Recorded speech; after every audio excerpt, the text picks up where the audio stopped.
राधे राधे मित्रों। पुरुषोत्तम महात्म चतुर्दशम अध्याय। श्री नारायण जी बोले, इस प्रकार चिंता करते हुए राजा के पास दिव्य रामचरित्र काव्य के रचयिता श्री वाल्मीकि ऋषि पधारे। राजा ऋषि को आया देख खड़ा हो गया, उनके सामने जाकर उनके चरणों में प्रणाम किया और आसन पर विराजमान कर पूजन किया। बाद में उनके चरणों को गोद में लेकर धीरे धीरे सहलाने लगा। चरणों को, जल को प्रसन्नता पूर्वक अपने माथे पर छिड़क कर उस तोते के वह वचन याद कर मधुर वचन बोलने लगा। धीरधनुआ बोला, हे भगवान, आज मैं कृतकृत्य हो गया हूँ, भाग्यवान हूँ जो आपके दर्शन हुए हैं। हे संसार को पवित्र करने वाले, मैं अपने भाग्य की कैसे प्रशंसा करूं। श्री नारायण बोले। इस प्रकार उन महात्मा से प्रार्थना करके राजा चुप हो गए। श्री ऋषि वाल्मीकि जी ने कृपा पूर्वक उसकी ओर देखा। इस प्रकार नम्रता के कारण तुम धन्य हो हे राजन, चिंतित दिखते हो, अपने हृदय के दुख को कहो, देर मत करो। देवधर्मा बोला, आपके चरण प्रताप से मैं हर समय प्रसन्न हूँ, किंतु मेरे हृदय में एक बड़ा संशय आया है, वही तीर के समान चुभ रहा है, कृपया उसे दूर कीजिए। वन में किसी तोते के मुख से वचन सुनकर संशय पैदा हुआ है, जिसे सुनाता हूँ। एक बार शिकार खेलने घोर वन में गया। वहाँ घूमते घूमते मैंने एक तालाब देखा। वहाँ जाकर थके प्यासे मैंने जल पिया, कुछ समय के लिए मौन बैठ गया।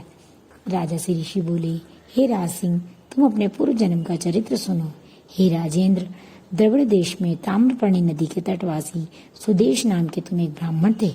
उस समय धार्मिक, सत्यवादी तथा जो भी प्राप्त हो जाए उससे ही प्रसन्न रहने वाले, वेद के अध्ययन से श्रेष्ठ विष्णु भक्ति में लगे हुए गृहस्थ धर्म में तुम्हारी पत्नी भी सुंदर चतुर्गुणवती तुमको मिली थी। वे गौतम महात्मा की पुत्री गौतमी प्रसिद्ध थी। उस जन्म में इस प्रकार गृहस्थ का पालन करते हुए बहुत समय बीत गया, किंतु तुम्हें संतान प्राप्त नहीं हुई। एक समय आप आसन पर बैठे थे, स्त्री तुम्हारी सेवा कर रही थी। तब तुमने दुख पूर्वक स्त्री से कहा, हे सुंदरी, पुत्र सुख से अधिक संसार में कोई सुख नहीं। तप, दान आदि से प्राप्त पुण्य फल तो दूसरे जन्म में प्राप्त होता है, किंतु शुद्ध वंश उत्पन्न संतति इस लोक एवं परलोक में भी सुखदायी होती है।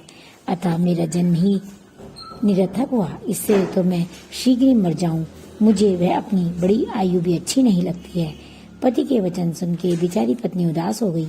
धैर्य धारण कर समझाती हुई प्रेम पूर्वक बड़े मीठे वचन में बोली, हे प्राण प्रिय, आप सरीखे भगवत भक्त को इस प्रकार मोहित नहीं होना चाहिए। आपने बड़ी छोटी बात कही है, आपको ऐसा नहीं कहना चाहिए। सत्य धर्म परायण आपने स्वर्ग जीत लिया है। आप ज्ञानी होते हुए भी पुत्र सुख को इतना तरस रहे हैं। राजा चित्रकेतु भी इस प्रकार पुत्र शोक से जब दुखी हुआ था, उन्हें श्री अंगिरा तथा श्री नारद जी ने ज्ञान दिया था। इसी भांति राजा अंगिर अपने कुपुत्र वेन के कारण दुखी होकर चुपचाप रात्रि में वन में निकल गए। इसी प्रकार ही स्वामी अपनी धर्मपत्नी के वचन सुनकर वह ताम्रपर्णी नदी के किनारे पहुंचा। वहां जाकर नदी में स्नान कर तपस्या आरंभ कर दी।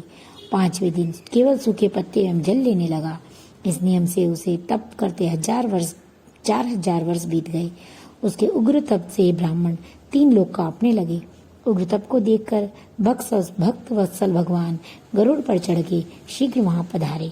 इति श्री विद्याधि पुराणे पुरुषोत्तम महात्म भाषा 14 अध्याय संपूर्ण। राधे राधे।